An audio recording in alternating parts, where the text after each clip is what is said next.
हर साल कार्तिक मास के शुक्ल पक्ष की तिथि पर देवउठनी एकादशी का व्रत रखा जाता है। मान्यता है इस दिन भगवान श्री हरि विष्णु अपनी योग निद्रा से जाग जाते हैं। इस साल 1 नवंबर दिन शनिवार को देवउठनी एकादशी का व्रत रखा जाएगा।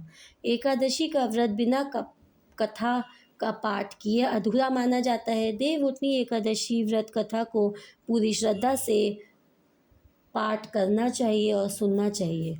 आज हम आपके लिए देवउठनी एकादशी की व्रत कथा लेकर आए हैं। आइए सुनते हैं। एक राजा था, उसके राज्य में प्रजा सुखी थी।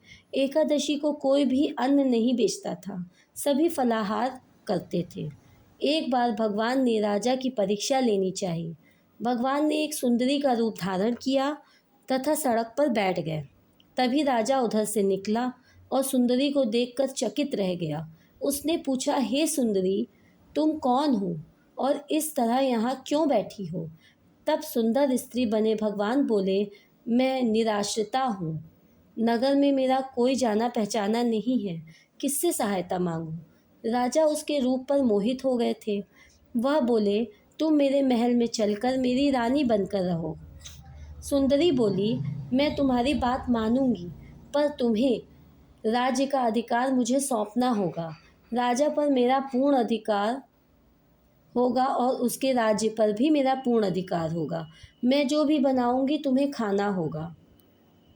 राजा उसके रूप पर मोहित था, अतः उसकी सभी शर्तें स्वीकार कर ली। अगले दिन एकादशी थी। रानी ने हुक्म दिया कि बाजारों में अन्य दिनों की तरह अन्न बेचा जाएगा। उसने घर में मांस मछली आदि पकवान बनाए और परोसकर राजा को खाने के लिए कहा। यह देखकर राजा बोला, रानी, आज एकादशी है, मैं तो केवल फलाहार ही करूँगा।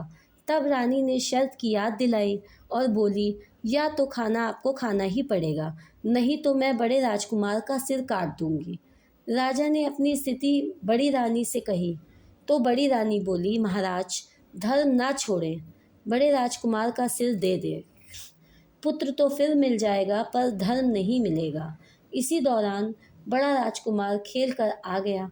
माँ की आंखों में आंसू देखकर वह रोने का कारण पूछने लगा तो माँ ने उसे सारी स्थिति बता दी। तब वह बोला, मैं सिर देने के लिए तैयार हूँ, पिताजी के धर्म की रक्षा होगी और जरूर होगी। राजा दुखी मन से राजकुमार का सिर देने को तैयार हुआ तो रानी के रूप में भगवान विष्णु ने प्रकट होकर असली बात बताई। राजन, तुम इस कठिन परीक्षा में पास हुए। भगवान ने प्रसन्न मन से राजा से वर मांगने को कहा तो राजा बोला, आपका दिया सब कुछ है, आप मेरा उद्धार करें। उसी समय वहाँ एक विमान उतरा। राजा ने अपना राज्य पुत्र को सौंप दिया और विमान में बैठकर धाम को चला गया।